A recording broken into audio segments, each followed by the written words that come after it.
ایک بات جو مرکز رہی گفتگو کا وہ پاکستان کی موجودہ معاشی صورتحال تھی، اور ہاؤس آف فیڈریشن ہونے کے حوالے سے ایوان بالا کا بھی یہ فرض ہے کہ جس کٹھن دور سے اس وقت پاکستان گزر رہا ہے اور اس کے ساتھ ساتھ جو سیاسی درجہ حرارت ہے اس وقت ملک میں، جو ہیٹ ہے پولیٹیکل فرنٹ پہ، اس پہ بھی ہمیں بات کرنی چاہیے۔ اس فورم سے اور اس ایوان سے میں پھر ایک دفعہ سمجھتا ہوں کہ ہم یہ اس بات کا اعادہ کریں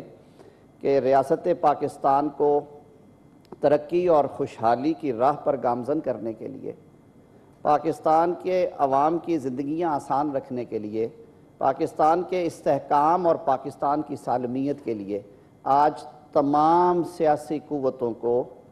ایک جگہ پہ اکٹھے بیٹھ کے سر جوڑ کے اس ملک کی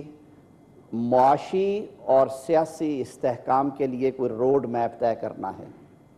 پاکستان کی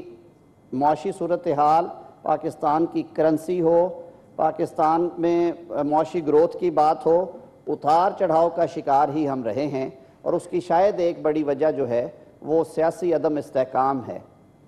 اور سیاسی عدم استحکام کی ایک بڑی وجہ جو ہے وہ غیر آئینی مداخلت بھی رہی ہے۔ میرے لیے یہ بات تکلیف دہ ہے کہ اس انتہائی اہم موقع کے اوپر ہماری اپوزیشن نے ان تقریبات میں شرکت نہیں کی۔ آپ نے بھی بارہا کوشش کی،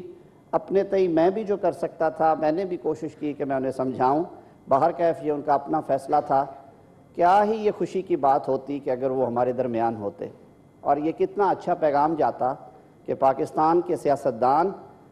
اس اہم موقع کے اوپر مل کے بیٹھے ہیں۔ جو باتیں کمیٹی آف دا ہول میں ہوئیں، ان باتوں کے اس گفتگو کا حصہ اگر لیڈر آف اپوزیشن اور ان کی ٹیم بھی بنتی تو اور زیادہ اچھا پیغام اور مضبوط پیغام جاتا۔ میں نے بارہا اس فلور پہ کہا ہے کہ سیاست تفریق کا نام نہیں ہے، سیاست اپنے نظریے پہ ڈٹے رہنے کا نام ہے،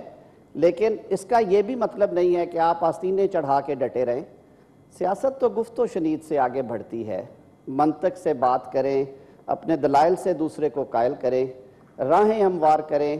وطن عزیز میں بسنے والے لوگوں کے لیے آسانیاں پیدا کریں۔ یہ لیڈرشپ ہے، یہ ہماری ذمہ داری ہے، یہ ہمارا حلف ہے، یہ ہمارا فرض ہے۔ میں اس امید کے ساتھ کہ اللہ تعالیٰ اس ملک میں خیر کرے، اور اس توقع کے ساتھ کہ کم از کم اس ایوان میں دوسری طرف پہ جو دوست ہمارے آ کے بیٹھیں گے، انہیں اس پیغام کے ساتھ میں ضرور یہ بات آج پہنچانا چاہتا ہوں کہ آئیں مل کے بیٹھیں، اس ملک کے لیے، مملکت خدا داد کے لیے اچھائیاں چنیں، برائیوں کے خاتمے کے لیے کوشش کریں۔ اللہ تعالیٰ ہمارے آنے والے 50 سال خوشحال اور روشن بنائے۔